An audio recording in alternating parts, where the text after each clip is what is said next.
Iya.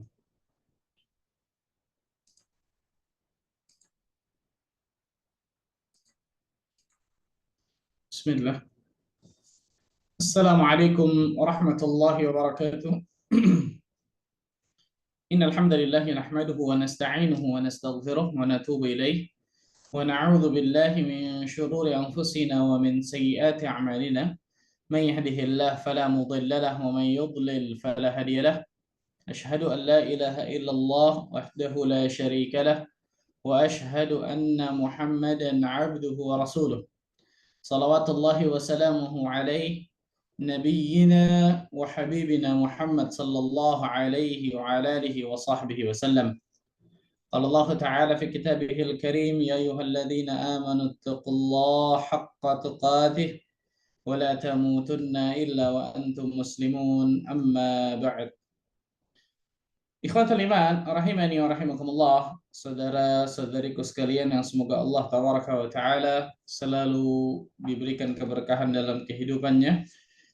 Alhamdulillah, kita bersyukur kepada Allah tabaraka wa taala atas segala limpahan karunia dan nikmat yang Allah berikan kepada diri kita semua, sehingga pada kesempatan yang berbahagia ini Allah tabaraka wa taala masih terus melimpahkan berbagai macam nikmat dan karunia-Nya kepada diri kita semua, sehingga kita dapat duduk hadir di kajian rutin kita, kajian online kita yang membahas tentang kitab Al-Bahrur Ra'iq fi Zuhdi war Raqa'iq. Itu kitab tentang tazkiyatun nufus, kitab tentang penyucian jiwa, pembersihan hati, karya dari Syekh Dr. Ahmad Farid hafizahullah taala. Kita berdoa kepada Allah Azza wa Jalla, semoga Allah selalu berikan keikhlasan bagi diri kita ketika menuntut ilmu, dan Allah Azza wa Jalla berikan ilmu yang bermanfaat kepada kita semua. Allahumma amin. Salam dan salam semoga tercurah kepada Rasulina Al-Karim, Nabi kita Muhammad sallallahu alaihi wasallam, Nabi akhir zaman, Nabi yang telah membawa kita dari zaman kejahiliahan, dari zaman kebodohan, dari zaman keterasingan akan ilmu, menuju zaman yang terang benderang akan ilmu syar'i, yaitu zaman as-sunnah. Ikhwatul iman, rahimani wa rahimakumullah, melanjutkan mabahas kita ya ikhwan, masih tentang al-khawf, rasa takut. Setelah sudah kita bahas 2 kali pertemuan tentang al-khawf, macam-macam khawf, keutamaan dari al-khawf, kemudian rasa takutnya Nabi Shallallahu Alaihi Wasallam dan sebagian dari salafus saleh. Hari ini kita akan sebutkan tentang bagaimana agar bisa mendapatkan rasa takut tersebut, ya Pak. Bagaimana agar diri kita termasuk golongan hamba-hamba Allah yang mempunyai rasa takut kepada Allah Azza wa Jalla.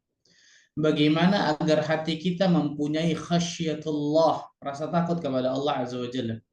Apa saja kiat-kiatnya, apa saja tipsnya, bagaimana caranya agar kita mendapatkan rasa takut tersebut dari Allah Azza wa Jalla. Karena rasa takut ini luar biasa, Ikhwan. Ketika orang tidak mendapatkan rasa takut ini, bisa berbahaya bagi dirinya dunia dan akhirat. Maka kiat-kiat atau tips untuk bisa mendapatkan rasa takut kepada Allah Azza wa Jalla ini sangat luar biasa penting dalam kehidupan kita. Kita akan sebutkan kiat-kiat atau tips atau bagaimana cara mendapatkan rasa takut kepada Allah. Yang pertama, ikhlas karena Allah. Yang pertama, ikhlas. Ya, ini yakni ikhlas atau memurnikan niat karena Allah agar bisa mendapatkan rasa takut kepada Allah. Jadi dia harus ikhlas ketika dia ingin mendapatkan rasa takut kepada Allah ini. Bukan untuk dipuji orang, bukan untuk dikatakan orang soleh, masya Allah tuh gampang nangis karena takut kepada Allah. Bukan itu. Bukan untuk berbangga akan dirinya, atau bukan naudzubillah min dzalik meremehkan orang. Tidak.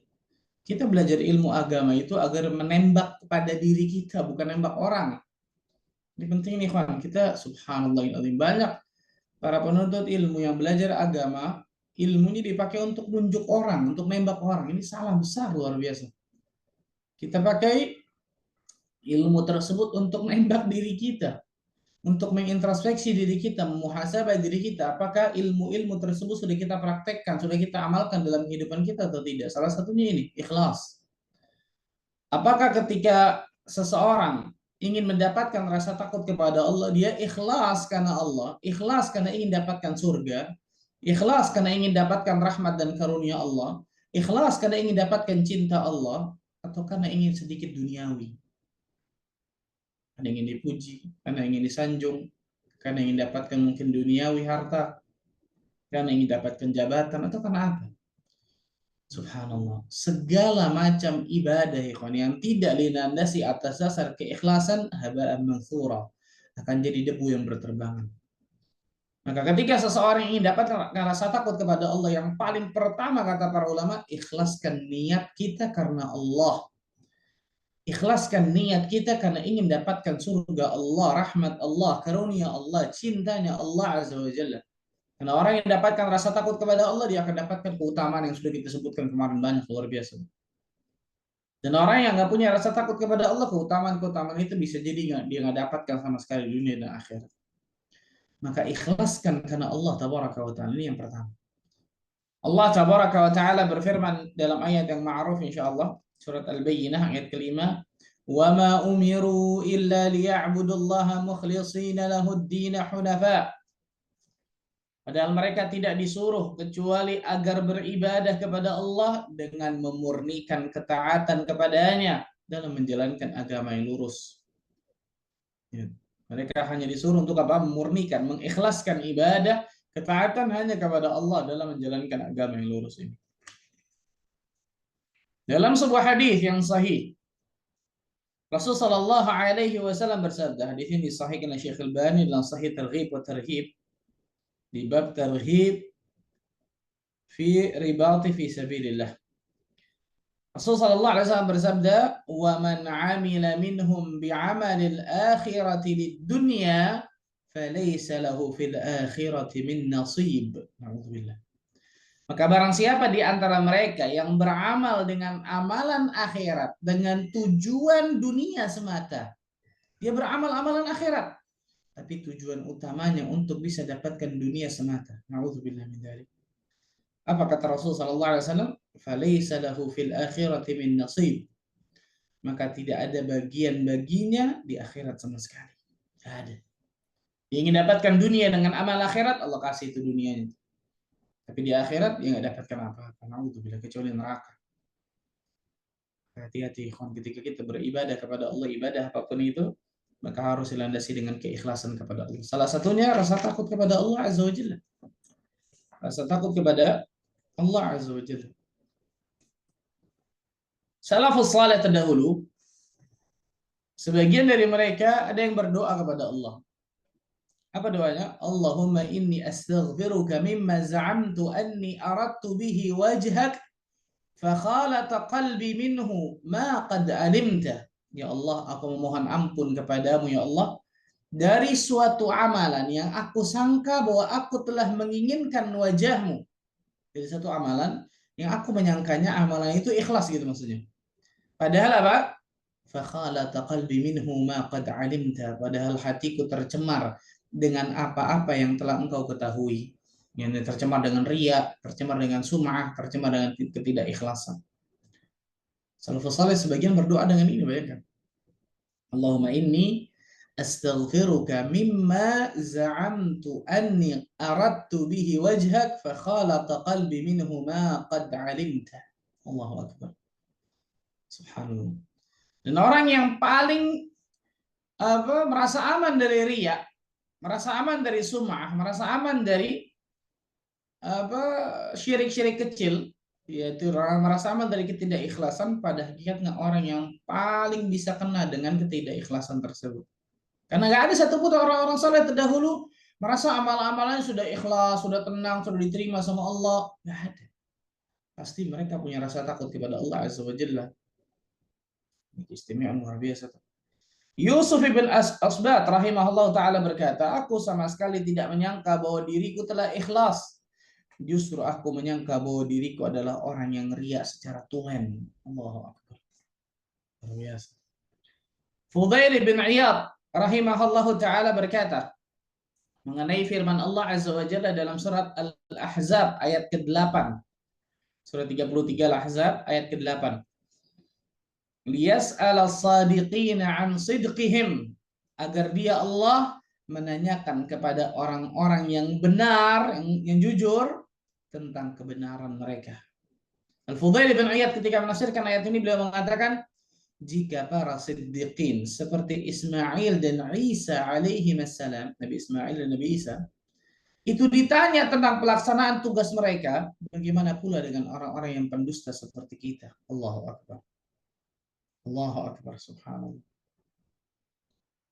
Umar bin Khattab radhiyallahu taala anhu berkata, barang siapa yang memurnikan niat dalam menjalankan kebenaran sekalipun membahayakan dirinya, maka Allah akan mencukupinya, itu akan melindunginya dari manusia.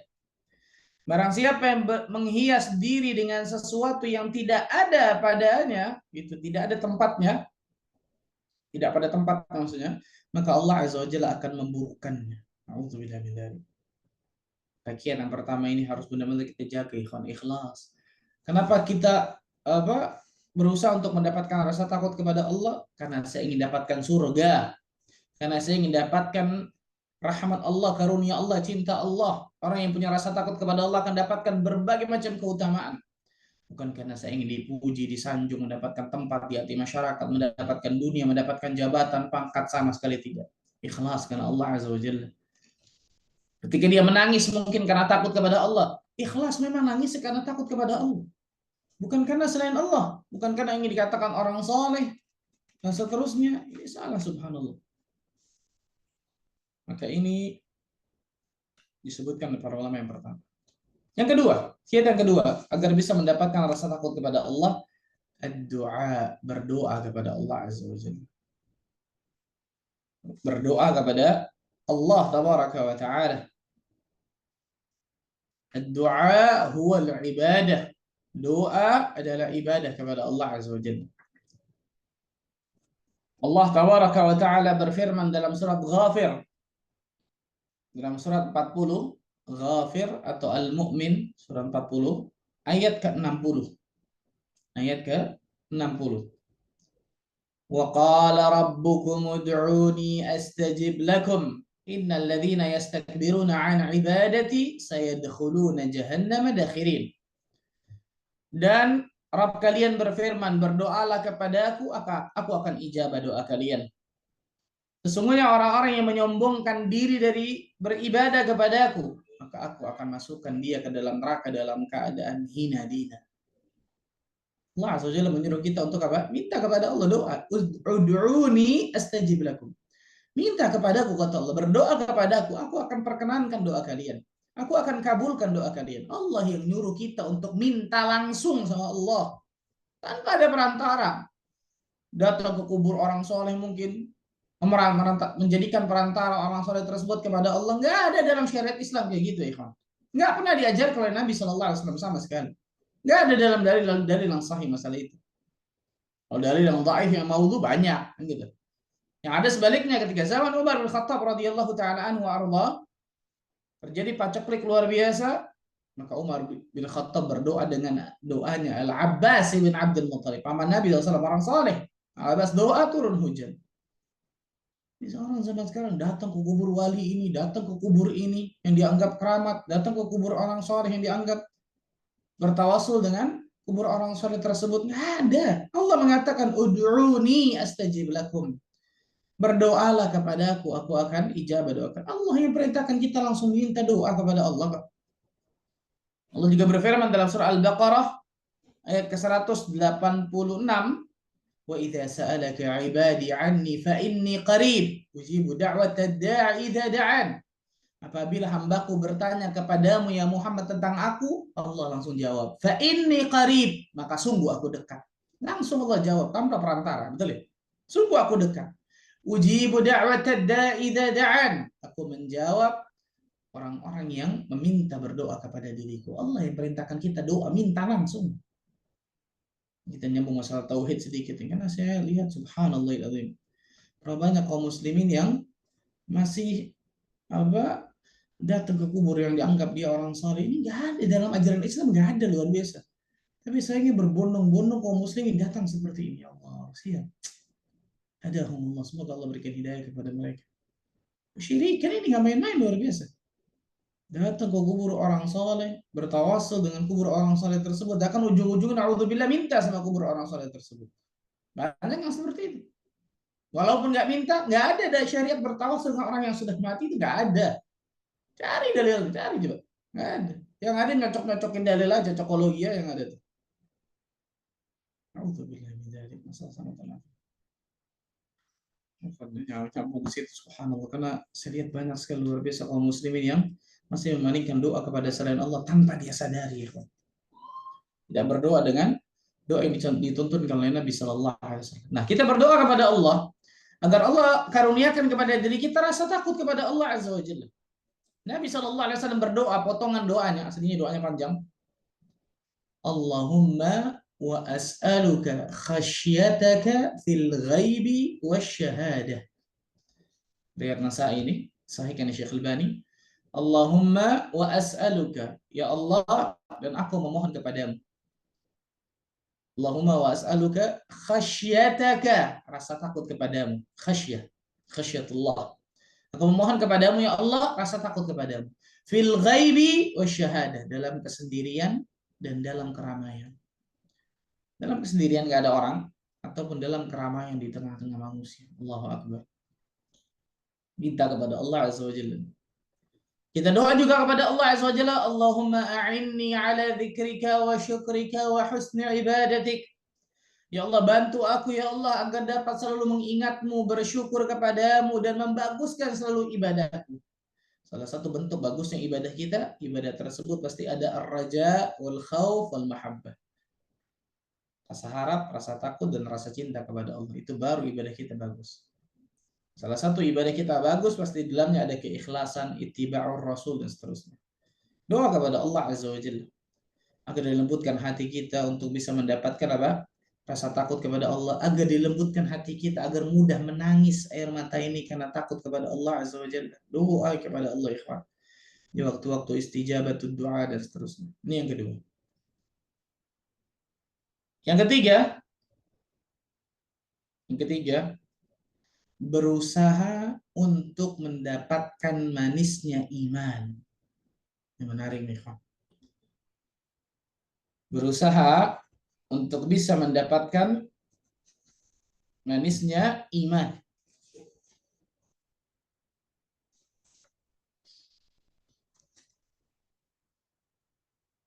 Rasulullah sallallahu alaihi wasallam bersabda, sab'atun yudhilluhumullahu fi dhillihi yawma la dhilla illa dhilluh. Ada 7 golongan yang Allah Azza wa Jalla akan naungi di bawah arasy-Nya Allah pada hari tidak ada naungan kecuali hanya naungan Allah Azza wa Jalla. Salah satunya yang terakhir, wa rajulun dzakarallaha khalian fafadat 'ainah. Seorang laki-laki yang berzikir di dalam keheningan, mengingat Allah, berzikir dalam keheningan, mungkin dia bangun malam atau waktu duha atau kapanpun itu waktunya. Kemudian dia beristighfar, bertaubat kepada Allah, muhasabah, mungkin dia baca Quran, mungkin dia sholat dan seterusnya. Kemudian dia ingat tentang dosa-dosanya, dia nangis. Berzikir dalam keheningan, kemudian air matanya mengalir. Ini orang punya rasa takut kepada Allah. Untuk apa ini? Salah satunya untuk dapatkan manisnya iman.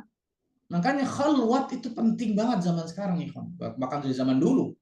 Berkhalwat dengan Allah, bukan berkhalwat dengan wanita yang bukan mahram, ini haram, nggak boleh benarnya. Tapi berkhalwat dengan Allah, berdua-duaan dengan Allah Azza wa Jalla, itu ibadah yang luar biasa yang kita wajib miliki, apalagi di zaman-zaman fitnah, kata para ulama. Berkhalwat dengan Allah, khalwatnya apa? Ibadah kepada Allah Azza wa Jalla, menyendiri. Satu waktu kita harus punya ikhwan, waktu-waktu seperti ini. Hanya diri kita dan Allah Azza wa Jalla. Saya katakan tadi, mungkin kita waktu duha, mungkin waktu siang, sore, yang paling terbaik waktu sepertiga malam bangun. Doa kepada Allah Azza wa Jalla, istighfar, taubat, baca Quran, sholat, menangis, salawat kepada Nabi SAW, muhasabah, ingat tentang dosa-dosanya, air matanya mengalir. Ini keistimewaan dan kenikmatan luar biasa. Seorang akan dapatkan manisnya iman. Sesering mungkin dia melakukan khalwat ini, dia akan dapatkan manisnya iman. Ketika orang tersebut mendapatkan manisnya iman, insya Allah Ta'ala dia akan dapatkan apa? Dia akan dapatkan rasa takut kepada Allah Azza wa Jalla. Nah, jadi nangisnya bukan dirame-rame. Kan kebanyakan orang nangis, kenapa nangis? Ya, dia nangis, saya nangis, Mas. Solider, nular. Enggak, nangis sendiri, itu lebih bagus, kan gitu ya. Gak ada orang, khalwat dengan Allah Azza wa Jalla. Ini lebih nikmat, luar biasa. Lebih menjaga keikhlasan, lebih menjaga hati, lebih bisa menghadirkan manisnya iman, lebih bisa menghadirkan rasa takut kepada Allah dalam hati kita. Nabi Shallallahu Alaihi Wasallam bersabda dalam hadis yang sahih yang diriwayatkan Imam Bukhari, "Thalathun man kunna fihi wajada halawatal iman." Ada 3 keadaan. Barang siapa yang berada pada 3 keadaan ini, dia akan dapatkan manisnya iman. An yakuna Allah wa rasuluhu ahabba ilaihi mimma siwahuma. Bahwa Allah dan Rasulnya dia lebih cintai daripada selain keduanya. Allah dan Rasul menjadi cinta paling tertinggi dalam hidupnya. Dia dapatkan manisnya iman tuh. Yang kedua, wa an yuhibbal mar'a la yuhibbuhu illa lillah.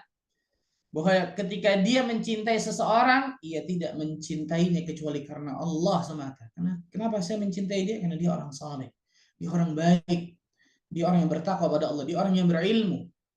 Dia luar biasa bagus, masya Allah. Yang ketiga, syahid pasti kita nih. Wa an yakraha an ya'uda fil kufr ba'da id anqadhahu Allah minhu kama yakrahu an yuqdhafa fin nar. Bahwa ia membenci dikembalikan kepada kekufuran setelah diselamatkan oleh Allah Azza wa Jalla dari kekufuran tersebut, sebagaimana bencinya dia apabila dilemparkan ke dalam api. Nah, seorang di antaranya nih, dia benci kembali kepada kekufuran, kembali kepada kemaksiatan, kembali kepada dosa, kembali kepada kedurhakaan kepada Allah. Dia nggak suka, dia benci. Sebagaimana bencinya dia dilemparkan ke dalam api. Ini halawatul iman, ini manisnya iman. Ketika dia benci akan kedurhakaan kepada Allah, dia benci akan kekufuran, benci akan kesyirikan, benci akan dosa, benci akan maksiat. Dia benci untuk kembali melakukan itu tuh. Mendapatkan manisnya iman. Rasa takut kepada Allah nih. Ketika orang sudah mendapatkan manisnya iman, maka iman ini akan menjelma dalam hatinya sehingga rasa takutnya kepada Allah luar biasa ketika dia punya manisnya iman seperti ini. Ini kenikmatan tersendiri luar biasa yang Allah Azza wa Jalla berikan. Dan salah satu di antara caranya tidak lain tidak bukan mengenal Allah dan Rasulnya. Mengenal Allah dan Rasulnya sehingga kita bisa mencintai. Mengenal Allah dengan nama-nama Allah, Asmaul Husna, dengan sifat-sifatnya, dengan segala perbuatan yang maha bijaksana. Mengenal Allah dengan membaca firman Allah Azza wa Jalla Al-Quran. Mengenal Allah dengan apa? Melakukan amal-amal saleh baik wajib ataupun sunnah. Mengenal Allah dengan berkhalwat tadi. Mengenal Allah dengan mendawamkan zikrullah, mengenal Allah dengan taat kepada perintah Allah dan larangan Allah, mengenal Rasul Sallallahu Alaihi Wasallam dengan baca apa? Baca sirah Nabi Sallallahu Alaihi Wasallam, taat kepada Nabi, menjauhi apa yang dilarang oleh Nabi, ittiba'ur Rasul, mengikuti apa yang diperintahkan Nabi Sallallahu Alaihi Wasallam, menghidupkan sunnah Nabi, menjauhi kebid'ahan dan seterusnya. Ini yang ketiga. Berusaha untuk mendapatkan manisnya iman. Orang-orang yang berusaha dengan sekuat tenaga mendapatkan manisnya iman, insya Allah Ta'ala dia akan bisa mendapatkan khasyatullah, rasa takut kepada Allah Azza wa Jalla. Yang keempat, mempelajari ilmu syar'i, terutama ilmu akidah dan tauhid. Ini yang keempat nih. Jangan pernah jauh dari ilmu. Ini sumber dari segala kebaikan ya kawan. Jangan pernah jauh dari ilmu agama Allah tabaraka wa ta'ala. Terutama ilmu tauhid, ilmu akidah. Jangan pernah remehkan luar biasa ilmu tauhid, ilmu akidah ini, ikhwan. Karena saya lihat banyak luar biasa orang yang seakan-akan mencukupkan dari ilmu akidah atau ilmu tauhid yang sudah dimiliki. Ini salah, subhanallah. Semua ilmu penting luar biasa, tapi yang paling terpenting tidak lain tidak bukan adalah ilmu tauhid, ilmu akidah. Semua ilmu dalam ilmu agama penting luar biasa, tapi ilmu tauhid, ilmu akidah menempati posisi yang paling teratas dalam ilmu agama Allah Azza wa Jalla. Nabi Shallallahu Alaihi Wasallam 13 tahun menanamkan la ilaha illallah di kota Makkah kepada para sahabat.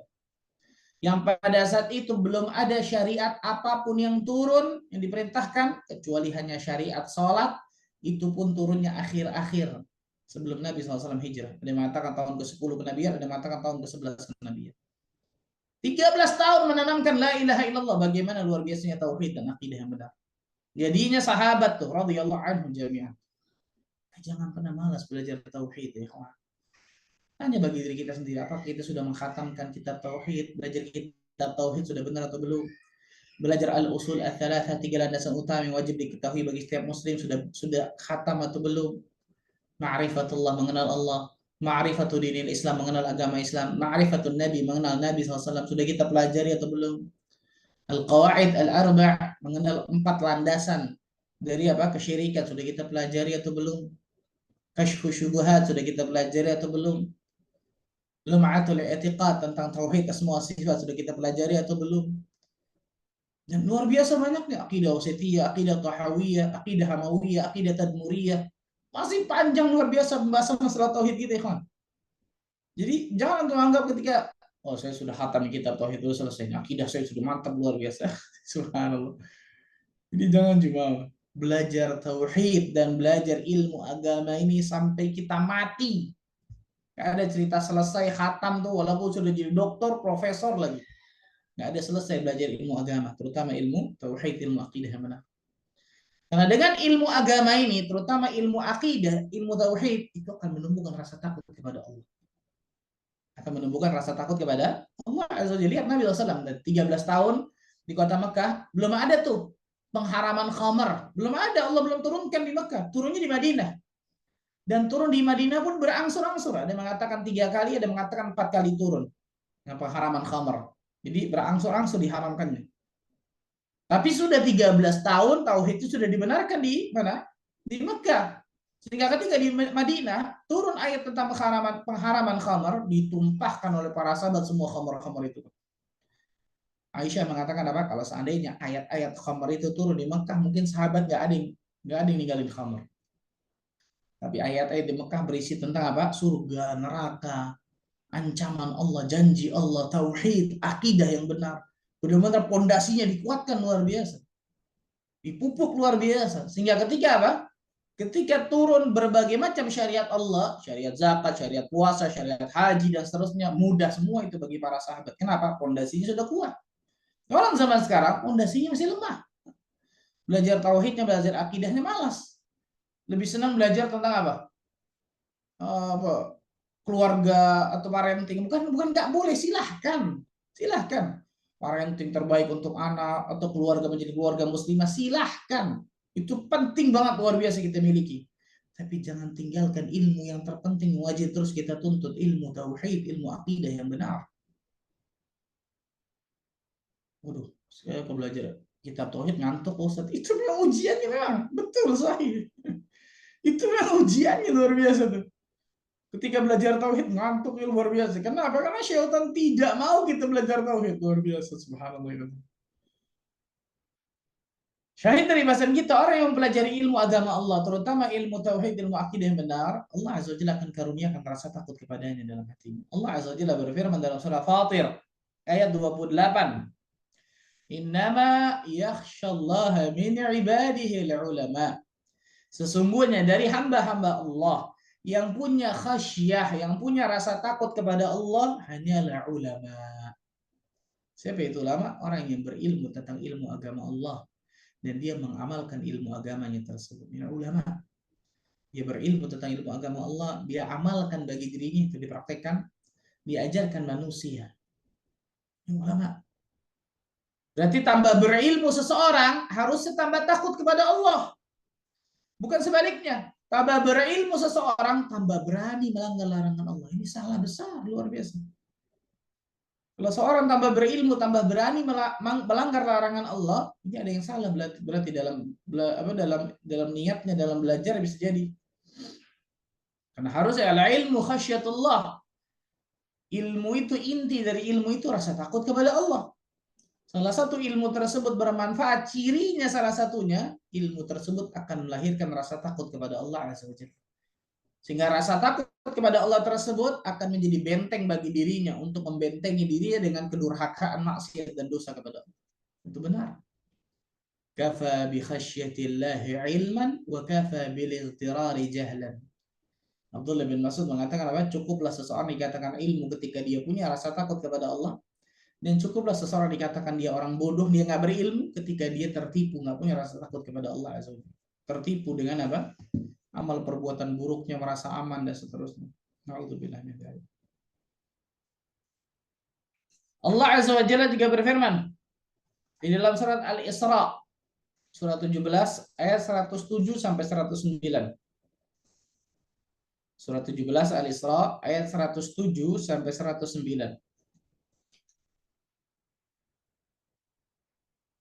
Allah Azza wa Jalla berfirman, "Qul aminu bihi aw la tu'minu.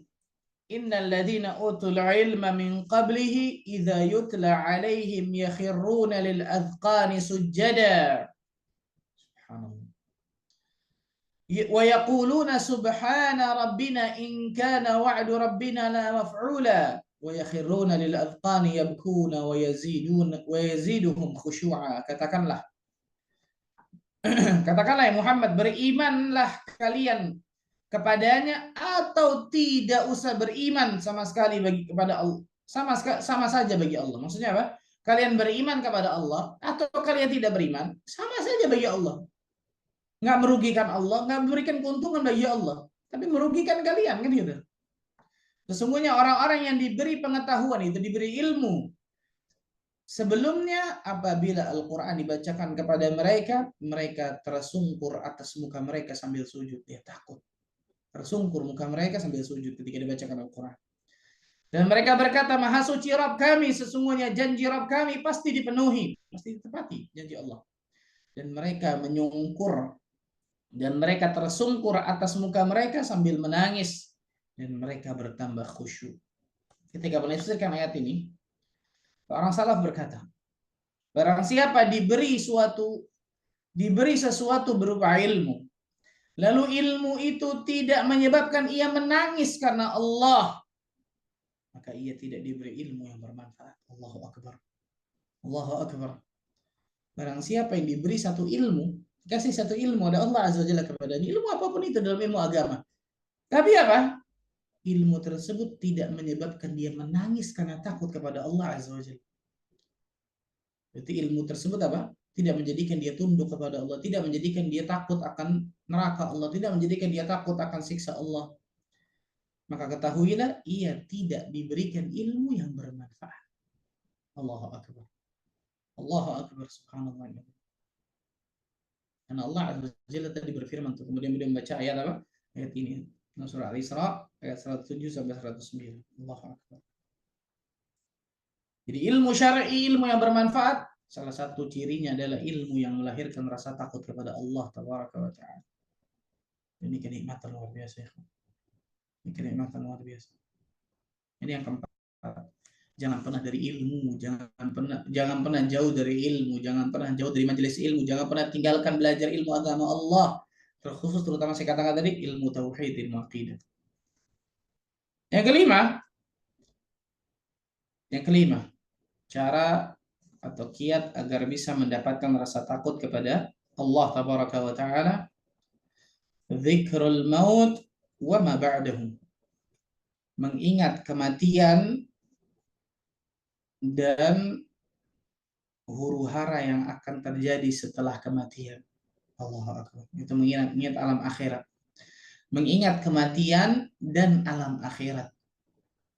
Yang kelima. Mengingat kematian, itu gerbangnya kematian tuh. Gerbang alam akhirat, al-maut, kematian. Dan alam akhirat. Alam akhirat dimulai dari alam kubur. Kemudian al-ba'ats, nanti dibangkitkan oleh Allah Azza wa Jalla. Al-mahsyar, nanti dikumpulkan oleh Allah Azza wa Jalla pada mahsyar. Kemudian dihisab oleh Allah, di mizan, dikasih catatan amal, kemudian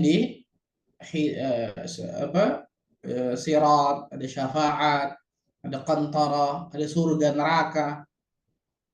Kajian-kajian seperti ini, buku-buku ini nih harus kita sering baca dan sering dengar. Kajian-kajian tentang apa? Al-maut, kematian dan alam akhirat, itu kajian-kajian harus sering kita dengar. Kenapa? Karena fitrah manusia itu lupa dan lalai. Kalau dia nggak dicas, nggak diingetin, lupa terus, pasti lalai terus. Lalai terus, subhanallah. Hanya Umar bin Abdul Aziz rahimahullah ta'ala mengatakan apa? Kalau sejenak saja hatiku lupa akan kematian, pada saat itu hatiku akan sakit. Hatiku akan berpenyakit. Masuk tuh penyakit-penyakit yang lain ke dalam hati. Kalau sejenak saja lupa akan al-maut, kematian. Allahu Akbar. Luar biasa. Rasulullah sallallahu alaihi wasallam bersabda, "Aktsiru min dzikri hadhimil ladzat." Perbanyaklah kalian mengingat pemutus atau penghancur kelezatan. Apa itu? Al-maut, kematian. Kematian. Utsman bin Affan radhiyallahu taala anhu berkata kepada maulanya, apakah engkau tidak mendengar sabda Nabi sallallahu alaihi wasallam, innal qabra awwalu manazilil akhirah. Sesungguhnya alam kubur negeri pertama dari alam akhirat. Fa inna jaminhu fama ba'dahu aisar minhu. Barang siapa yang selamat dari alam kubur, ke depannya akan jauh lebih mudah. Fa in lam yanju minhu fama ba'dahu ashaddu min. Barang siapa yang tidak selamat dari alam kubur tersebut, ke depannya akan jauh lebih berat. Allahu akbar. Alam kubur dibangkitkan oleh Allah Azza wa Jalla di hari kiamat. Kemudian manusia tidak apa? Tidak memikirkan siapa-siapa kecuali dirinya dan dirinya, nafsi nafsi. Yuhsyarun nasu yaumal qiyamati hufatan uratan ghurlan, fi riwayah buhman. Akan dikumpulkan manusia nanti di padang mahsyar dalam keadaan tidak beralas kaki, dalam keadaan tidak berpakaian, dalam keadaan tidak dikhitan. Riwayat lain mengatakan buhman, la syai'a lahu, enggak bawa apa-apa, enggak punya apa-apa. Seluruh manusia dalam keadaan yang sama, bayangkan. Allahu akbar. Tapi manusia tidak sempat memikirkan bagaimana aurat orang lain, aurat si fulan, aurat dirinya dia nggak sempat mikirkan. Saking menakutkannya hari itu. Yawm faza'ul akbar, luar biasa. Ketika manusia dihisab, Allah Azza wa Jalla akan bertanya kepada manusia, inna ilaina iyabahum thumma inna alaina hisabahum. Kemudian kepada kamilah kalian akan dikembalikan, dan kewajiban kamilah untuk menghisab diri kalian semua. Kita akan dihisab di hadapan Allah Azza wa Jalla, hisab semua. Ada yang mendapatkan catatan dengan amal tangan kanannya, orang yang saleh, orang yang baik. Ada yang mendapatkan catatan amalnya dengan tangan kirinya dari belakang punggungnya. Alhamdulillah min dzalik. Kita akan ditimbang oleh Allah Azza wa Jalla. Amal perbuatan kita, pahala dosa kita akan ditimbang oleh Allah Azza wa Jalla. Faman ya'mal mithqala dzarratin khairan yarah, wa man ya'mal mithqala dzarratin syarran yarah. Karena siapa yang berbuat kebaikan seberat biji zarah, dia akan dapatkan balasannya nanti di hari akhirat. Dan barang siapa yang berbuat keburukan seberat biji zarah, dia akan dapatkan juga balasannya di hari akhirat. Kita akan ditimbang, bayangkan. Kita akan melewati sirat yang terbentang di atas api neraka Jahannam. Ada kalalib, ada pengait-pengait yang menyambar-nyambar dirinya luar biasa di kanan dan kiri tersebut. Di bawahnya Jahannam, neraka Jahannam, bayangkan. Wa in minkum illa wariduha kana 'ala rabbika hatman maqdiyya. Dan tidaklah kalian kecuali pasti akan urut melewatinya. Itu melewati apa? Sirat, kata para ulama. Dia mengatakan akan melewati neraka, masuk ke dalam neraka. Tapi yang sahih adalah melewati sirat. Jadi itu ketetapan Allah Azza wa Jalla. Surga neraka lebih luar biasa lagi, subhanallah. Kalau kita memikirkan tentang ini, kawan, benar-benar kita pikirkan bagaimana alam akhirat. Dan itu detail luar biasa. Allah dan Rasulnya ceritakan tentang mulai dari al-maut, gerbang kematian tuh. Kemudian masuk ke alam kubur, masuk ke ba'ats, masuk ke mahsyar, hisab. Kemudian apa? Mizan, syafaat, sirat, qantarah, surga atau neraka. Itu detail luar biasa semuanya. Kan benar-benar manusia mengetahui kehidupan yang hakiki kita tuh di sana, bukan di sini. Sehingga punya rasa takut kepada Allah Azza wa Jalla ketika di hadapan kita ada sesuatu yang haram, dan sesuatu yang haram itu sesuai selera kita, sesuai hawa nafsu kita. Kita mau kerjakan sesuatu yang haram itu, kita ingat tentang kematian dan juga alam akhirat, nggak berani kita lakukan itu. Enggak. Ini berat hisabnya nanti di hari akhirat. Makanya Ali bin Abi Thalib ketika ditanya, Ali, sifatkan kepada kami tentang dunia. Kata Ali, mau yang panjang atau yang pendek? Yang pendek, wahai Ali. Apa itu? Dunia yang halalnya dihisab, yang haramnya diazab. Allahu Akbar. Allah. Yang halalnya saja apa? Dihisab. Ibu-ibu beli tas mahal-mahal luar biasa misalnya, dihisab oleh Allah itu. Nggak main-main. Bapak-bapak beli apa? Sesuatu yang mahal dihisab oleh Allah. Itu halal loh, bayangkan. Dihisab oleh Allah. Yang haram diazab oleh Allah Azza wa Jalla. Na'udzubillah. Itu dunia. Itu dunia. Maka seorang muslim dan muslimah nggak boleh kemudian hidupnya benar-benar cinta berlebihan luar biasa kepada dunia. Ini pasti akan menghalangi dirinya dari cinta kepada negeri akhirat, akan pasti menghalangi dirinya dari berbuat kebaikan kepada Allah Azza wa Jalla, bahkan bisa menjerumuskan dirinya ke dalam perbuatan dosa maksiat. Hati-hati, subhanallah. Baru-baru ini saya dapat cerita, ada satu orang kenal sunnah, subhanallah, sudah kenal sunnah. Dia punya perusahaan besar, masya Allah. Ada perusahaan rokok mau masuk ke dalam dirinya, mau masuk ke dalam perusahaannya. Mungkin mau diiklanin, nggak paham saya juga. Intinya perusahaan rokok tersebut mau kerjasama sama perusahaan ini. Rokok. Dan dia tahu hukum rokok. Dia sudah kenal sunnah, dia tahu hukum rokok nggak boleh, haram kan gitu ya. Tapi karena nilai kontraknya ratusan miliar, biar bukan ratusan juta nih, ratusan miliar. Bayangkan aku tuh bahayanya dunia nih. Nilai kontraknya ratusan miliar, cari-cari pembenaran untuk bisa membenarkan dari kontrak tersebut. Ratusan miliar. Siapa orang yang nggak tergiur luar biasa? Ratusan miliar depan mata kepala orang. Akhirnya apa? Oh, kita mau cobalah, kan kita mau coba kerjasama dengan brand besar. Ada aja. Dia tahu loh ini nggak boleh. Allahu Akbar. Dia tahu nggak boleh. Dibutakan oleh dunia. Salah satunya orang nggak punya rasa takut kepada Allah ini. Kalau dia punya rasa takut kepada Allah, Allahu Akbar. Mau ratusan miliar, mau ratusan triliun, mau dunia dan seisinya lagi. Kalau orang ini punya rasa takut kepada Allah, khasyatullah, nggak bakal berani menyentuh itu. Kenapa? Karena dia tahu itu sesuatu yang bisa menjerumuskan dirinya ke neraka Allah. Sesuatu yang haram, sesuatu yang dimurkai oleh Allah Tabaraka wa Ta'ala. Kalau dia ingat tentang kematian dan alam setelah kematian, alam akhir. Kalau dia benar-benar menyadari dan meyakini bahwa saya pasti mati dan seluruh perbuatan saya akan dimintai pertanggungjawabannya nanti setelah kematian itu. Itu berat, luar biasa. Berat. Allahu Akbar, subhanallah. Nah, kalau kita bicara tentang alam akhirat, luar biasa panjang. Luar biasa panjangnya, Masya Allah. Insya Allah Ta'ala bagi para muslimah, tanggal 14 Juli, kita akan ketemu di daurah dasar muslimah itu. Kita akan bicara tentang apa? Alam akhirat itu. Kematian, kemudian apa? Alam kubur, kemudian di mahsyar seperti apa, sampai panjang nanti surga, neraka, dan seterusnya. Nah ini kajian-kajian yang harus sering kita dengar luar biasanya, agar mengingatkan diri kita. Fadzakir fa inna dzikra tanfa'ul mu'minin. Maka ingatkanlah manusia, ingatlah orang yang beriman, karena peringatan itu bermanfaat bagi orang-orang yang beriman. Yang keenam, di antara cara agar mendapatkan rasa takut kepada Allah, berziarah kubur dan mengiringi jenazah ke kuburan. Berziarah kubur dan mengiringi jenazah ke kuburan. Nanti saya jelaskan. Rasulullah sallallahu alaihi wasallam bersabda, "Kuntu nahaitukum an ziyaratil qubur, ala fazuruha." Dahulu aku sempat melarang kalian berziarah kubur. Sekarang ziarahilah kubur-kubur itu.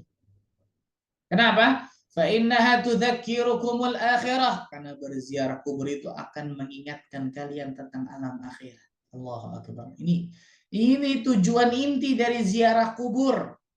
Mengingatkan bahwa diri kita pasti akan mati. Mengingatkan bahwa setelah dunia ini ada alam akhirat yang lebih kekal. Yang pertama, wa tudzakkirukumul akhirah. Yang kedua, wa tariqul qalbi, menjadikan hati kalian melembut. Berziarah kubur menjadikan hati kalian melembut. Sehingga dia punya rasa takut kepada Allah ketika hatinya lembut. Wa tudmi'ul ain, menjadikan air mata kalian berlinang. Allahu Akbar, nangis, takut kepada Allah Azza wa Jalla.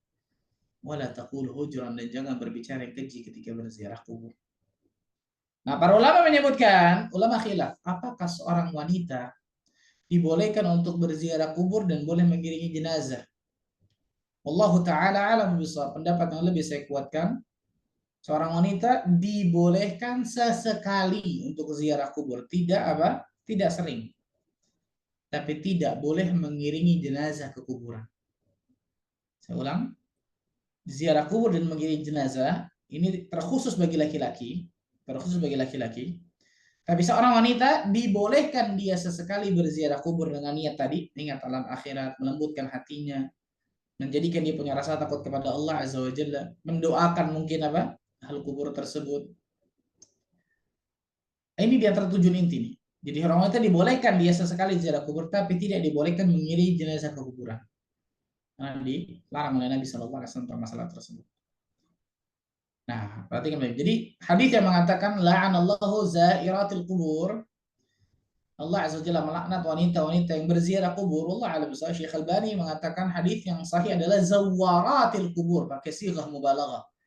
Allah Azza wa Jalla melaknat wanita-wanita yang sering berziarah kubur. Yang sering. Jadi kalau sesekali dibolehkan.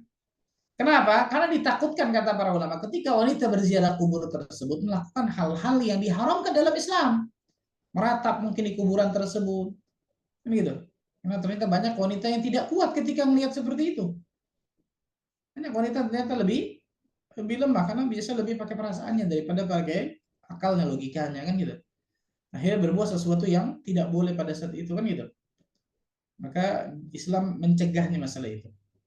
Jangan sampai kemudian dia melakukan hal-hal yang tidak dibolehkan. Tapi sesekali dengan niat, perhatikan, sesekali dengan niat mengingat alam akhirat, melembutkan hatinya, mendapatkan rasa takut kepada Allah, mendoakan ahli kubur, dia boleh sesekali.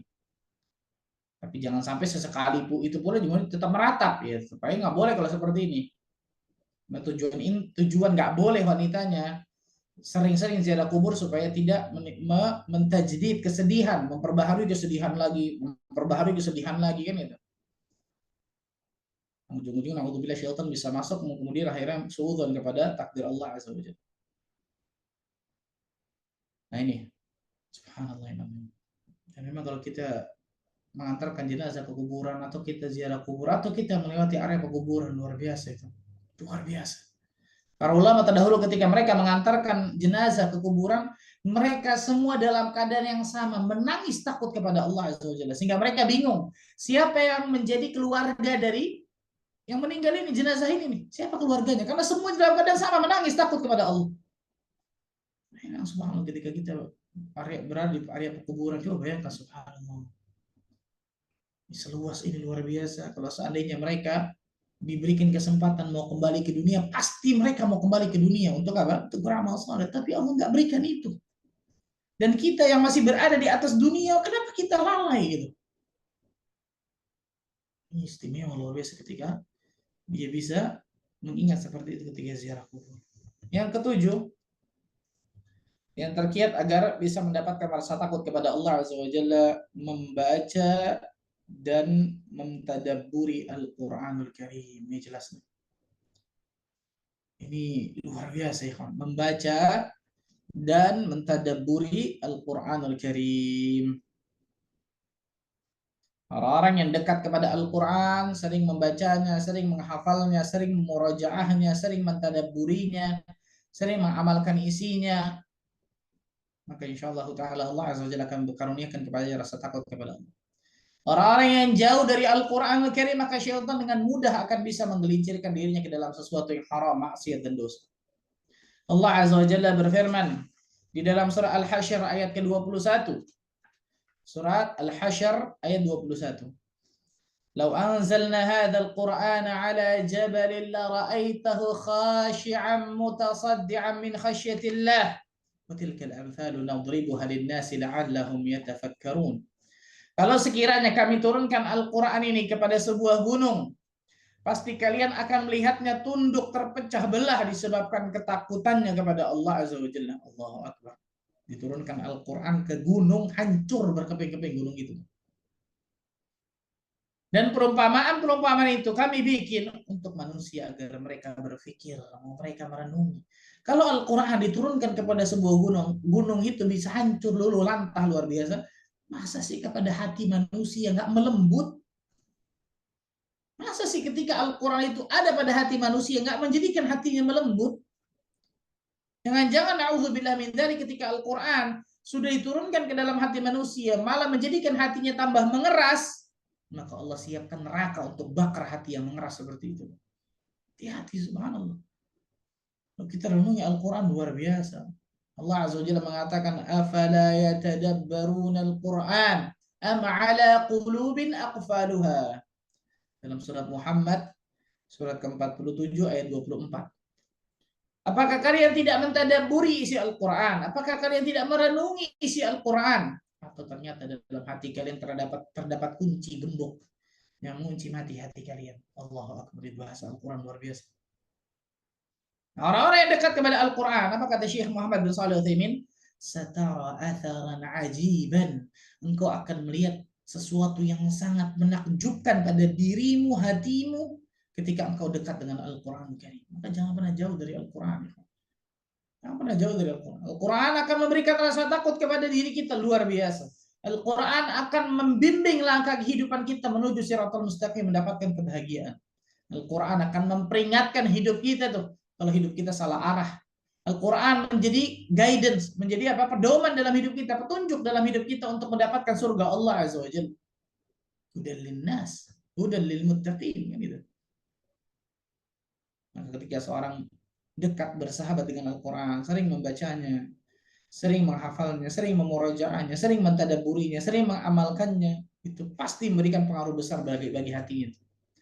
Pasti memberikan pengaruh besar bagi rasa takutnya kepada Allah. Nabi SAW berdoa kepada Allah, Allahumma ja'alni min ahli al-Quran alladhina ahluka wa khasatuka ya dzal jalali wal ikram. Ya Allah, jadikanlah aku termasuk ahli al-Quran alladhina ahluka wa khasatuka ya dzal jalali. Karena ahli al-Quran adalah ahlullah, keluargamu ya Allah, dan orang-orang yang dikhususkan olehmu ya Allah. Subhanallah. Ini yang ketujuh. Yang kedelapan, kalau tadi membaca Al-Quran, kemudian mentadaburinya. Yang kedelapan, mendengarkan bacaan Al-Quran yang dibaca dengan penuh kekhusyuan. Nah, mendengarkan bacaan Al-Quran yang dibaca dengan penuh apa? Kekhusyuan. Saya lewat. Kalau sama sekarang, zaman-zaman dulu mungkin VCD, itu ya CD dari Muratal Syekh, Muratal Qari. Kalau sekarang YouTube mungkin yang kita sering bisa dengar. Sehingga ketika kita dengar bacaan-bacaan kekhusyuan seperti itu, menjadikan apa? Menjadikan hati kita melembut luar biasa. Menjadikan hati kita melembut. Dan setiap orang bisa beda-beda nih. Seorang beda-beda. Ada yang ketika dengar Syekh Mishari Rashid Al-Afasi, menjadikan hatinya tenang, menjadikan hatinya apa? Ingat kepada Allah, silahkan dengar. Ada yang dengar Syekh Sudais, ada yang dengar Syekh Shuraim, ada yang dengar Syekh Mahir, ada yang dengar Syekh Yasir Al-Dusari, ada yang dengar Syekh Hani Ar-Rifai, ada yang dengar Syekh Abu Bakar Asy-Syatiri, ada yang dengar Syekh Salah Abu Khatir, ada macam-macam, subhanallah. Maka cari qari-qari yang memang kita sukai dan dengar sesering mungkin, terutama ayat-ayat yang menggetarkan hati kita, menjadikan kita khusyuk. Mungkin ketika dia baca sampai menangis. Di YouTube itu ada Syekh Hani Ar-Rifai ketika beliau baca tentang surah Al-Fajr. Wah, luar biasa, Masya Allah. Luar biasa, Masya Allah. Atau Syekh Idris Abkar, dia baca surah Al-Furqan. Wah, luar biasa, Masya Allah. Atau Syekh Al-Afasi, Syekh Muhammad Rasid, dia baca surah Ibrahim. Itu luar biasa, Masya Allah. Atau Syekh Abdul Aziz Al-Zahrani, dia baca surat Hud. Atau Syekh Sa'ad Al-Ghamidi, dia baca surat An-Nisa atau surat Yusuf. Banyak, luar biasa, sangat banyak. Ini jauh lebih memberikan dampak positif bagi hati kita daripada kita dengarkan nyanyian, musik yang pasti akan memberikan penyakit dalam hati kita. Na'udzubillah. Yang nggak akan pernah sama untuk musik dengan Al-Quran, nggak akan pernah sama. Dan nggak akan pernah sama musik dengan syair. Beda. Mana ada cerita sama musik dengan syair? Fala haula wala quwata illa billah. Asy'ara, para penyair, para pemusik, inna lillahi wa inna ilaihi raji'un. Dekat dengan Al-Quran. Yang kedelapan. Yang kesembilan, memperbanyak membaca kitab-kitab raqaiq. Apa itu raqaiq? Yang melembutkan hati. Memperbanyak membaca kitab-kitab raqaiq dan mendengarkan kajian-kajian raqaiq ini. Jadi baca kitab-kitab raqaiq, contoh Tazkiyatun Nufus seperti ini, gitu. Nah, itu baca kitab-kitab raqaiq yang bisa melembutkan hati. Terutama saya katakan tazkiyatun nufus, adab dan seterusnya. Dan kayak sering datangnya juga kajian-kajian tadi tentang apa? Raqaiq ini nih. Harus ada, ikhwan, harus ada. Kita bikin jadwal kajian memang. Yang kajian tersebut nggak boleh kita skip sama sekali dalam hidup kita. Contoh, masalah tauhid akidah. Saya datang ke Ustadz Fulan dengan kajian kitab Fulan. Kitab ini misalnya. Setiap hari ini, jam ini nggak boleh diganggu tuh. Saya datang kajian kitab tauhid kepada Ustadz Fulan. Kitab Tazkiyatun Nufus. Setiap hari ini, jam ini, saya nggak boleh lewat sama sekali. Kitab Tazkiyatun Nufus. Kitab adab. Setiap hari ini, jam ini, saya nggak boleh lewat kitab adab punya Ustadz ini. Jadi harus ada benar-benar tuh. Kita fikir untuk ibadah kita misal. Harus ada yang seperti itu jadi. Literatur luar biasa ya kawan. Karena apa menuntut ilmu kemudian dengan kitab itu pasti lebih tarsih, lebih membangun pondasi yang kuat daripada hanya menuntut ilmu dengan tablik akbar kan gitu. Boleh tablik akbar, boleh silahkan. Itu untuk meningkatkan iman kita dan seterusnya ketemu dengan saudara-saudara kita silahkan. Tapi jangan ngajinya tablik akbar doang. Namanya orang mencukupkan diri dengan ngaji tablik akbar doang sebulan sekali misal atau 2 minggu sekali. Ini nggak bisa membangun pondasi yang kuat kata para ulama. Tapi yang bisa membangun pondasi yang kuat itu kajian kitab yang memang kita datangi rutin. Oh, itu luar biasa tuh, Masya Allah. Coba aja lihat perbedaannya, efeknya pasti beda. Kita datang, kita rutinkan, kita amalkan terus, itu luar biasa tuh, memberikan pengaruh besar bagi kehidupan kita pasti. Akhlak kita, adab kita, cara ngomong kita, rasa takut kita kepada Allah pasti beda itu. Nah ini diantaranya. Baca kitab-kitab dan mendatangi kajian-kajian raqaiq salah satunya. Nah, salah yang paling terkenal kajian kitab-kitab raqaiq ini kitabnya Ibnu Qayyim al-Jauzi, itu banyak banget. Kitab Ad-Da' wa Dawa. Nah, udah terjemah ke bahasa Indonesia, beli. Penyakit dan obatnya. Kitab Al-Fawaid Ibnu Qayyim atau Fawaidul Fawaid sudah terjemahkan juga. Kitab Ighatsatul Lahafan, kitab Miftah Daris Sa'adah. Jadi banyak luar biasa kitab-kitab Ibnu Qayyim.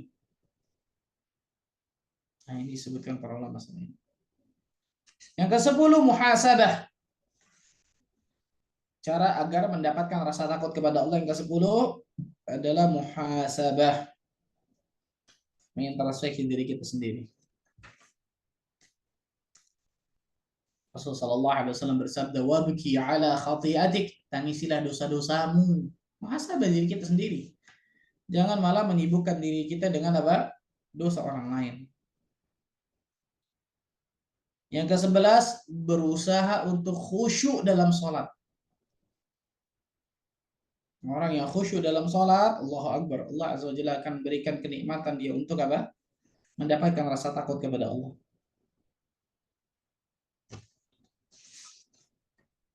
Yang ke-12, cepat saja mungkin. Yang ke-12, merasa takut amal-amalnya tidak diterima.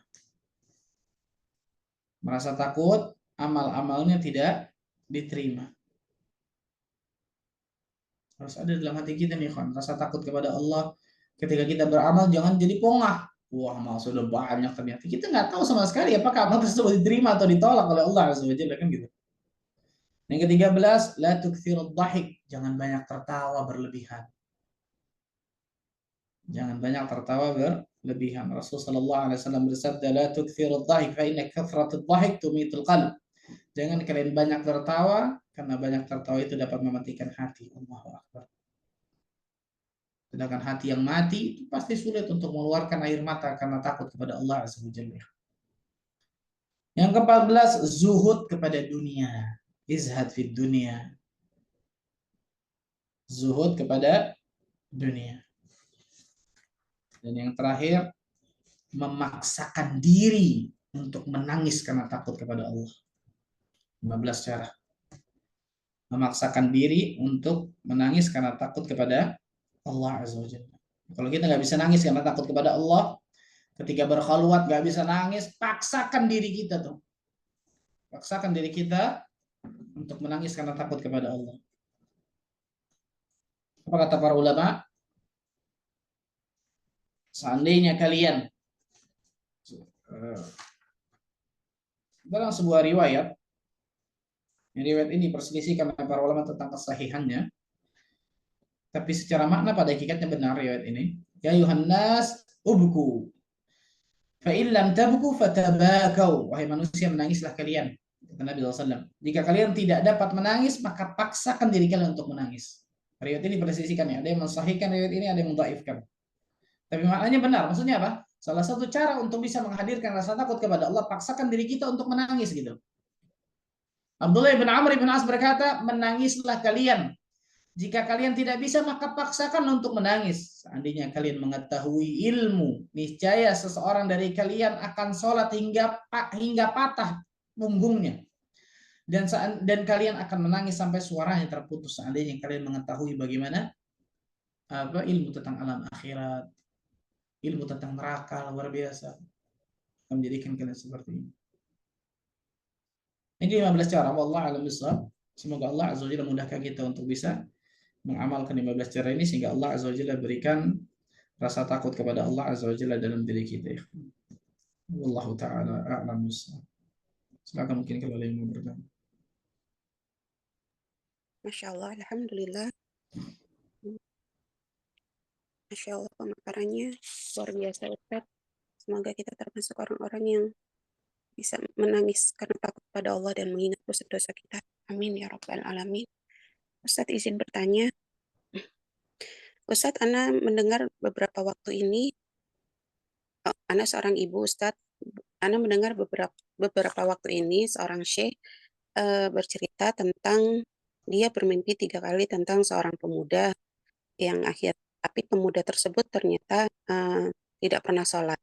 Lalu akhirnya Syekh mencari pemuda tersebut dan mendatangi dalam mimpi tersebut disuruh untuk diajak berumroh. Lalu pada saat diajak ke Mekah, singkat cerita, pemuda ini wafat dalam keadaan sedang bersujud. Lalu Syekh kembali ke tempat pemuda tersebut, lalu bertanya kepada istrinya, amalan apa yang dilakukan oleh pemuda tersebut? Lalu disampaikan bahwa pemuda tersebut, suami saya sering memberikan setengah dari pendapatannya untuk seorang wanita janda tua. Dan ternyata wanita janda tua tersebut mendoakan agar beliau husnul khatimah. Yang jadi pertanyaan Ana, Ustadz, karena putra Ana mendengar kisah ini lalu berkata, berarti manusia tidak bisa menilai. Rupanya yang disampaikan bahwa pemisah antara orang kafir dan orang muslim adalah sholat bisa menjadi tidak bermasalah seperti kisah pemuda tersebut. Apakah kisah ini benar Ustadz? Sekarang anak jadi maju mundur, sholatnya jadi susah Ustadz karena menilai kisah tersebut. Mohon nasihatnya Ustadz. Jazakumullah khairan. Yang pertama, tidak tahu kisah itu benar atau tidak. Yang pertama, Allah alam besar, tidak tahu kisah itu benar atau tidak. Kita ambil misal kisah itu benar. Misal nih, kita ambil kisah tersebut benar, yang menyelamatkan dirinya itu keikhlasan. Perhatikan baik-baik nih. Yang menyelamatkan dirinya apa? Keikhlasan. Ketika dia berbuat dosa nih, nggak sholat dan seterusnya, dia kemudian dinasehati, Allah takdirkan dia sholat setelah itu. Kemudian ketika sholat beberapa kali meninggal dalam keadaan sujud. Misal kita ambil benar lah, kita ambil benar. Bisa jadi kata para ulama, ada memang amalan-amalan yang ikhlas, yang ternyata amalan tersebut benar-benar diterima oleh Allah Azza wa Jalla, sehingga amalan ikhlas tersebut menyelamatkan dirinya. Menyelamatkan diri dari apa? Dari tadi ujung-ujungnya sholat kan gitu ya. Itu yang pertama. Yang kedua, kalau kisah tersebut salah, ya berarti kita nggak bisa ambil kisah tersebut kan gitu. Tapi jangan kemudian mengambil dengan kisah tersebut, oh berarti sholat aja tenang luar biasa. Kok jadi pakai otak sendiri luar biasa. Katakan kepada anak tersebut, nah ini pentingnya baca sesuatu, dengar sesuatu, tanya ke ustadz, jangan pakai otak sendiri, sesat. Nah, katakan seperti itu. Karena agama ini nggak bisa pakai otak kita sendiri. Katakan kepada anak itu, mau sepintar apapun dirimu, nah, hatta Imam Syafi'i yang jauh lebih pintar dari kita, ada gurunya. Tanya kepada ustadz, tanya kepada orang yang lebih berilmu. Engkau datang ke kuliah, mau kuliah apapun itu, teknika, arsitek apapun, pasti ada gurunya, nggak mungkin belajar sendiri. Mau belajar sendiri, sehebat apa dia belajar sendiri kan gitu. Apalagi ilmu agama Allah Azza wa Jalla tanpa bimbingan guru, sesat, menyesatkan, hati-hati. Para ulama sampai mengatakan barang siapa yang bukunya menjadi gurunya, hanya buku itu jadi gurunya, kitab itu doang, nggak ada guru asli gitu maksudnya, maka apa? Gurunya tersebut akan menyesatkan dirinya. Dia baca, pahami sendiri dengan otak sendiri. Tadi contohnya betul ya. Nah ini pentingnya subhanallah. Jadi jangan apa namanya ketika membaca sesuatu, mendengar sesuatu langsung kemudian memahami dengan otak sendiri. Tanya kepada orang yang berilmu. Yang pertama tadi kisah itu benar atau tidak? Kalau benar, apa yang bisa kita ambil pelajaran dari situ? Jangan malah dengan oh berarti sholat biasa aja nggak usah ini ya. Nauzubillah min dzalik, kalau jadi ke situ. Tapi jadi ke situ luar biasa. Padahal dalil dia sudah tahu mungkin pembeda antara seorang muslim dengan orang kafir itu sholat. Pada saat meninggalkannya dia kufur. Subhanallah. Para ulama berselisih pendapat mengerikan luar biasa. Apakah orang yang meninggalkan sholat dengan sengaja karena malas keluar dari Islam atau tidak? Kalau kita baca mengerikan banget. Apa perbedaan pendapatnya tuh? Kalau keluar dari Islam, naudzubillah min dzalik kan gitu. Kafir, naudzubillah. Kemudian yang seterusnya juga di antara ini pelajaran besar luar biasa bagi diri kita nih. Jangan menelan mentah-mentah semua yang datang kepada kita dalam masalah agama. Ada share datang masuk ke kita, kita baca, oh bagus ya. Tasabut dulu benarnya ini riwayatnya kan gitu. Benarnya pemahaman, kalau riwayatnya benar pemahamannya begitu benarnya kan gitu. Jadi jangan kemudian menelan mentah-mentah, apalagi sekarang di media sosial. Allahu Akbar, kebanyakan bahkan sampah itu, naudzubillah. Share kisah sesuatu, nggak ada sama sekali kisah yang seperti itu, yang sahih. Share sesuatu kisahnya benar, pemahamannya salah, kayak tadi itu. Kalaupun benar tadi, kisah tadi benar, maka jawabannya keikhlasan. Lihat nih, ikhlas itu menyelamatkan dirinya. Sebagaimana hadis tentang apa? Baghaya min Bani Israel, para pezina atau satu orang wanita berzina yang Allah Azza wa Jalla ampuni dosanya karena memberikan minum seekor anjing. Bukan karena makasih minumnya, tapi keikhlasan yang ada dalam hatinya. Dan ikhlas ini gak ada yang tahu kecuali Allah. Kita tahu amal-amal kita ikhlas kemarin gitu. Kan gak ada yang tahu. Bisa jadi misal kisah tersebut benar, ada bisa jadi apa? Amalan-amalan orang tersebut atau pemuda tersebut yang benar-benar ikhlas luar biasa seperti tadi tuh wanita pezina tadi yang benar-benar ikhlas luar biasa memberikan minum seekor anjing sehingga Allah selamatkan dia. Allah selamatkan dirinya. Kemudian yang paling inti apa?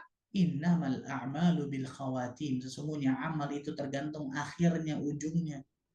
Kita ambil kisah tersebut benar. Ujung dari kisah tersebut, orang tersebut umroh, sholat, meninggal dalam keadaan apa? Sujud. Akhirnya pertanyaan, kita tahu akhir hidup kita? Gak tahu, kan gitu. Gak tahu. Sekarang kita sudah sholat, ngikut kajian, apakah kita tahu? Oh, pasti mati husnul khatimah kok saya. Tahu kita? Gak tahu.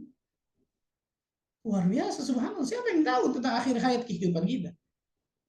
Terus kita sekarang mau gambling, oh nggak usah sholat aja, subhanallah. Gimana sih? Orang yang sholat aja belum ada kepastian kematiannya akan husnul khatimah, apalagi yang nggak sholat, kan gitu.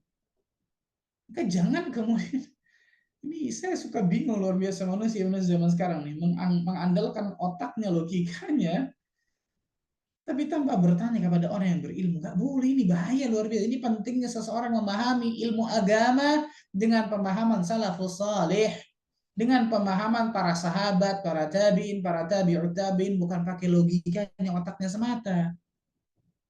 Maka katakan kepada anaknya, Mak, berpikir, silakan berpikir. Tapi kalau pikiranmu bertentangan dengan pemikiran salafus saleh terdahulu, pemikiranmu pasti salah, salafus saleh pasti benar. Karena nggak mungkin ada ilmu agama yang mereka nggak ketahui, kita ketahui sekarang. Nggak mungkin.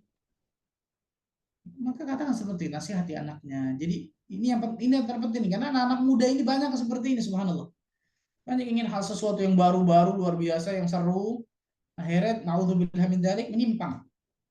Menyimpang.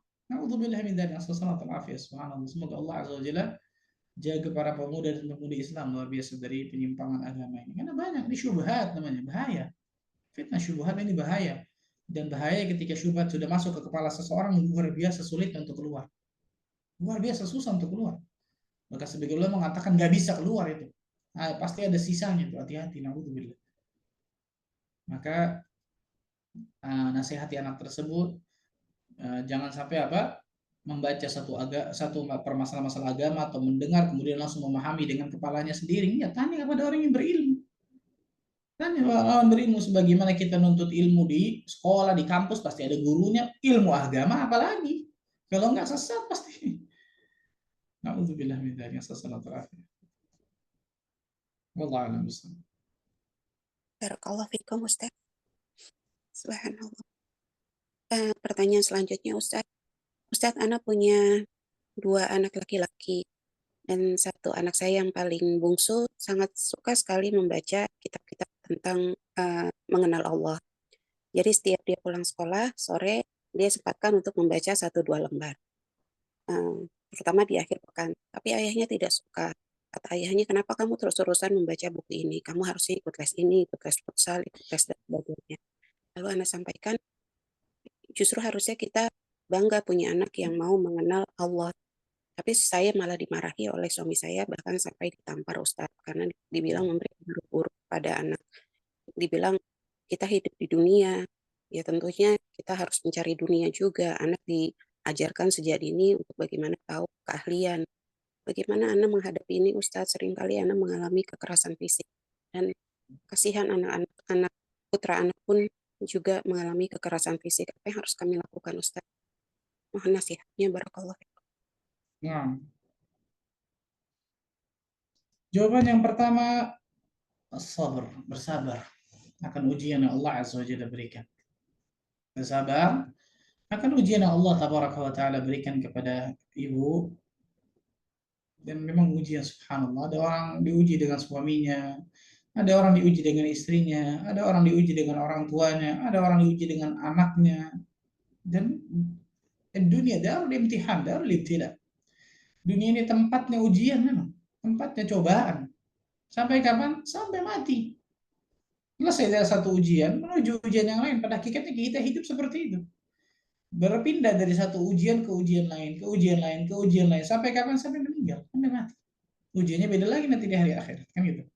Maka sabar. Sabar. Yang kedua, tambah perbaiki akhlak ibu kepada suami. Jadi misal ketika suami sampai seperti itu, tambah perbaiki akhlaknya, tambah servis suami dengan baik dan seterusnya. Tunjukkan akhlak yang mulia kepadanya. Bisa jadi dia berbuat seperti itu, naudzubillah min dzalik, karena jahil. Atau bisa jadi karena apa? Memang didikan dari orang tuanya seperti itu, jadi menjadikan keras nggak jelas, kan gitu. Naudzubillah, cinta dunia berlebihan. Maka menyikapi orang-orang yang jahil yang tidak paham berbeda dengan orang yang paham jelas. Sabar. Yang kedua ini, setelah pertama sabar, yang kedua tunjukkan akhlak yang mulia. Yang ketiga muhasabah. Coba introspeksi diri ibu, kan udah. Bisa jadi ada dosa yang ibu lakukan, bisa jadi ada sesuatu yang kewajiban seorang istri belum dilakukan kepada suaminya. Coba muhasabah. Yang ketiga, yang keempat, doa kepada Allah. Sering-sering ketuk pintu langit. Sering-sering ketuk pintu langit, subhanallah. Agar Allah Azza wa Jalla perbaiki suaminya, berikan hidayah kepada suaminya, dan seterusnya. Kalau itu sudah berlangsung lama, luar biasa bertahun-tahun, tapi masih seperti itu, kekerasan juga KDRT, maka ibu dibolehkan untuk khulu. Ibu sudah nggak kuat, misalnya sudah jalani semuanya nih, sudah sabar, sudah lemah lembut kepada suami, sudah akhlakul karimah, sudah masya Allah, doakan, sudah semua cara sudah dilakukan dan itu sudah lama bertahun-tahun, luar biasa, masih seperti itu pula, ibu dibolehkan untuk khulu'. Syaratnya sudah terpenuhi. Hukum asal seorang wanita khulu' minta cerai kepada suaminya nggak boleh, hukum asalnya haram. Kecuali pada apa? Keadaan-keadaan tertentu. Salah satunya tadi, ketika suami apa? Berbuat zalim kepada istrinya, naudzubillah KDRT, tidak memberikan nafkah misalnya, atau berbuat dosa besar, atau naudzubillah tadi suaminya apa, cinta dunia luar biasa berlebihan, akhirat nggak ada sama sekali, kan gitu. Tapi coba usahakan dulu, sabar dulu. Ini mentok, ini kalau mentok benar-benar sudah nggak ada cara, sudah bertahun-tahun, sudah sabar, masya Allah, udah kelas.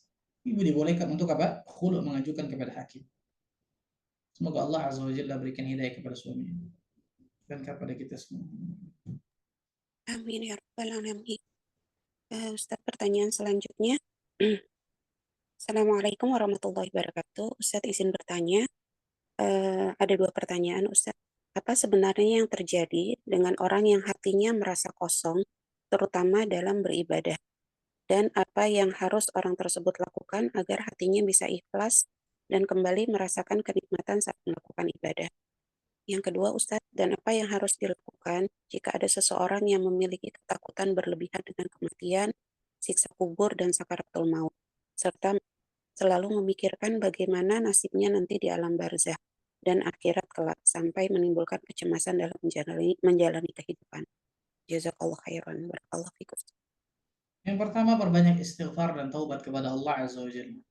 Bisa jadi dia tidak merasakan kenikmatan ketika beribadah, kosong hatinya ketika dia melakukan ketaatan kepada Allah. Bisa jadi karena ada dosa-dosa yang menghalangi dirinya untuk merasakan kenikmatan itu. Maka perbanyak istighfar dan taubat kepada Allah. Muhasabah dirinya, introspeksi dirinya. Amal-amal apa saja yang ternyata saya lakukan, ternyata perbuatan itu dosa.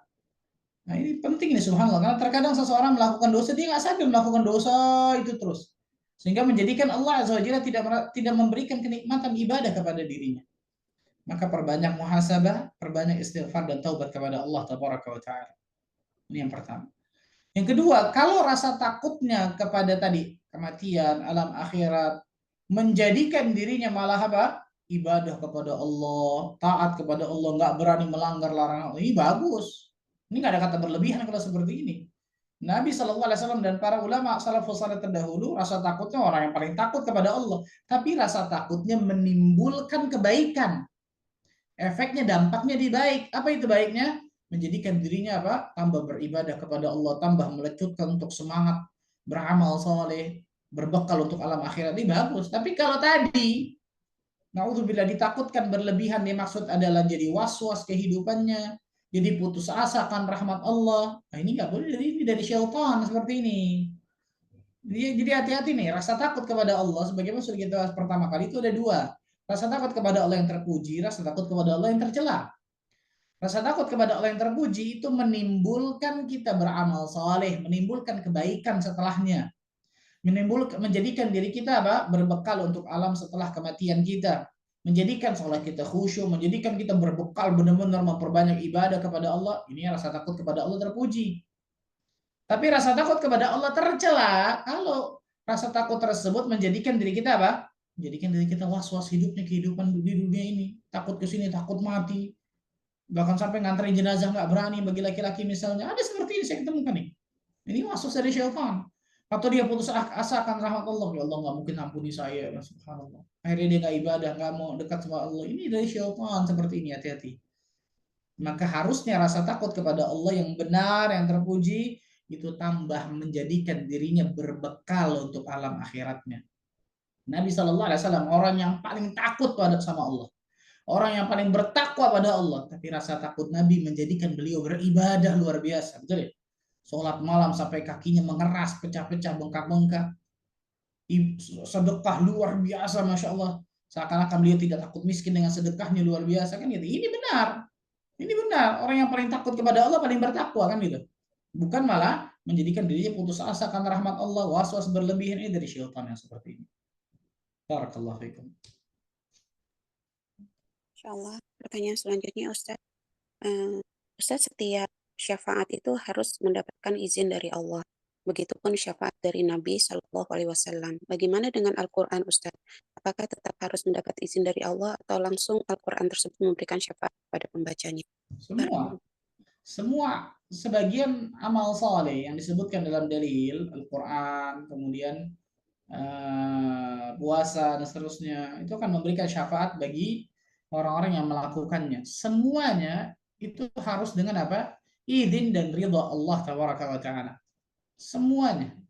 Dan pasti seseorang yang diizinkan dan diridhai oleh Allah, orang-orang yang mentauhidkan Allah, menjauhkan kesyirikan, orang-orang yang taat kepada Allah. Orang-orang yang tadi Al-Quran contoh, dia dekat kepada Al-Quran, dia mentadaburi Al-Quran, dia bersahabat dekat dengan Al-Quran. Insya Allah orang ini orang saleh. Sudah hampir bisa dikatakan Allah akan izinkan dirinya. Allah akan ridhai dirinya, atau Allah akan ridhai dan izinkan Al-Quran untuk memberikan syafaat kepadanya. Kalau dia memang orang yang benar-benar apa?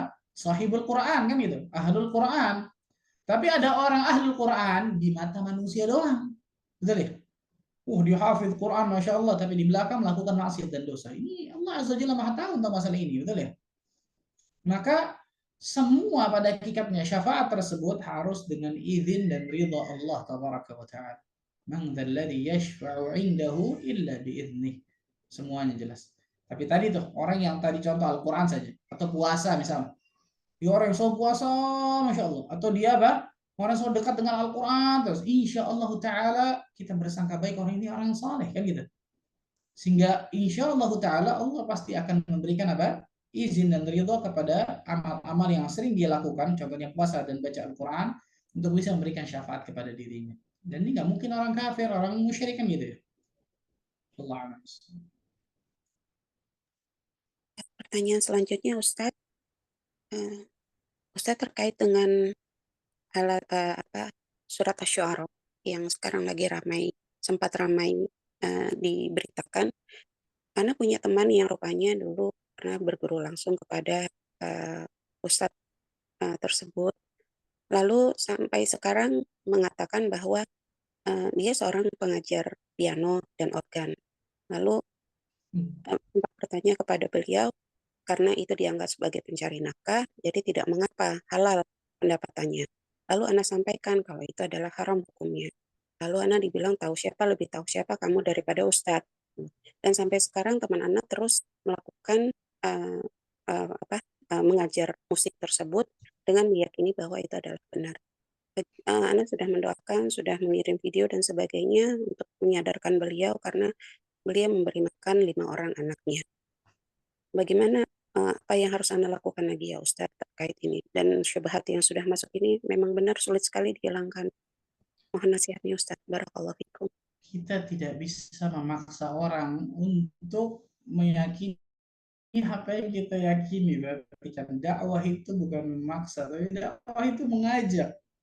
Kita nggak punya hidayah atau taufik. Kita hanya punya hidayatul bayan wal irsyad, penjelasan. Gitu. Itu hidayatul bayan wal irsyad tuh. Menjelaskan. Anak jelasin 1 jam lebih nih tentang khasyatullah, kiat-kiatnya. Antum mau jalankan atau tidak, itu ada hidayah kedua, hidayah itu taufik dari Allah Azza wa Jalla. Tugas kita, bahkan tugas Nabi dan Rasul cuma menyampaikan, selesai. Kita nggak bisa maksa orang, subhanallah. Ini yang pertama nih. Karena kalau kita masukkan dalam diri kita, kita maksa orang, akhirnya kemudian ujung-ujungnya kacau. Kenapa ya? Kenapa ya? Kita nggak bisa maksa orang, subhanallah, untuk bisa meyakini apa yang kita yakini. Ini pertama, kita hanya bisa menyampaikan, dia mau terima, alhamdulillah, nggak terima, tugas kita selesai. Setelah itu apa? Angkat tangan kita ke langit. Doa sebanyak-banyaknya sesering mungkin agar Allah berikan hidayah kepadanya, agar Allah bukakan hatinya. Ini yang pertama. Pertama. Yang kedua, ini bahayanya syubhat. Ketika sudah masuk ke kepala seseorang, luar biasa susahnya untuk keluar. Maka sebagian ulama mengatakan nggak bisa keluar, luar biasa. Syubhat. Makanya sebagian ulama atau banyak ulama mengatakan fitnah syubhat itu lebih berbahaya daripada fitnah syahwat. Yang ketiga, ini pelajaran besar. Pelajaran besar bagi diri kita semua, hati-hati ketika menyampaikan masalah agama. Orang kemudian menjadikan itu sebagai senjata dalam hidup kita. Ternyata kita nyampein salah. Tanggung jawab di hadapan Allah Azza wa Jalla. Orang yang mengatakan tadi, musik halal, nggak apa-apa dan seterusnya. Sehingga orang nggak mau berhenti. Ini maisha saya kok. Ini pendapatan saya kok, dan ada ustadz yang mengatakan halal. Allahu Akbar, di hari kiamat coba bayangkan berapa orang yang akan di belakang dia tuh menuntut di hadapan Allah, ya Allah, fulan mengatakan halal, saya hanya mengikuti fulan. Fulan lebih berilmu tuh. Luar biasa berat ini tanggung jawab di hadapan Allah. Main-main luar biasa nih. Alhamdulillah ini. Makanya Rasulullah SAW ada duat ala abwab jahannam, kata Nabi. Dai-dai yang berdiri di depan pintu neraka jahanam, dai-dai penyebar syubhat, di antaranya ini hati-hati, subhanallah. Yang tadi saya katakan tuh, penyebar syubhat masalah apa? Kalau Rasul datang ke kubur orang soleh nggak apa-apa, berapa banyak yang membolehkan itu? Padahal dia mungkin seorang ustaz, seorang kiai, seorang apa, orang yang berilmu mungkin dalam pandangan manusia. Dan nggak ada dalil dalam masalah itu. Allah Azza wa Jalla pasti akan tanya itu kepadanya. Ini pelajaran besar bagi diri kita. Jangan sampai kita malu untuk mengatakan saya tidak tahu. Kalau agama, jangan malu mengatakan saya nggak tahu. Allah, tanya kepada orang yang berilmu. Selesai. Itu nikmat, bebas gitu. Jangan gara-gara gengsi kita mengatakan nggak tahu, repot. Allah luar biasa besar. Maka doakan semoga Allah berikan hidayah kepadanya, dan tugas kita hanya menyampaikan. Tugas kita hanya menyampaikan. Allah Ta'ala misal itu mungkin yang saya bisa sampaikannya. Semoga Allah Tabaraka wa Ta'ala berkahi pertemuan kita. Semoga Allah Tabaraka wa Ta'ala jadikan diri kita termasuk golongan hamba-hamba Allah yang selalu Allah berikan hidayah taufik untuk meniti siratal mustaqim. Sampai nantinya Allah wafatkan diri kita semua dalam keadaan husnul khatimah dan kumpulkan kita semua di surga firdaus tanpa hisab dan tanpa adab. Allahumma amin ya rabbal alamin. Subhanakallah bihamdika asyhadu an la ilaha illa anta astaghfiruka wa atubu ilaik. Wassalamualaikum warahmatullahi wabarakatuh. Waalaikumsalam warahmatullahi wabarakatuh. Jazakumullahu khairan Ustaz Ahmad Bazir hafizahullah taala atas ilmu yang disampaikannya pagi ini hingga siang hari. Insyaallah menjadi ilmu yang bermanfaat untuk kita semua dan Allah mampukan kami untuk mengamalkannya. Amin ya rabbal alamin. Untuk pada seluruh jamaah yang sudah hadir di kajian Majelis Taklim Tazkiyatun Nafs, Ana selaku mewakili para pengurus mengucapkan jazakumullahu khairan atas kehadirannya.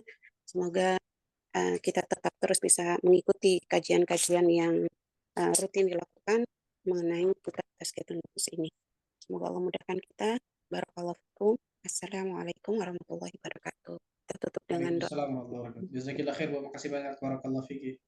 Jazakumullahu khairan Ustaz. Kita Assalamualaikum. Waalaikumsalam warahmatullahi wabarakatuh. Terakhir kita tutup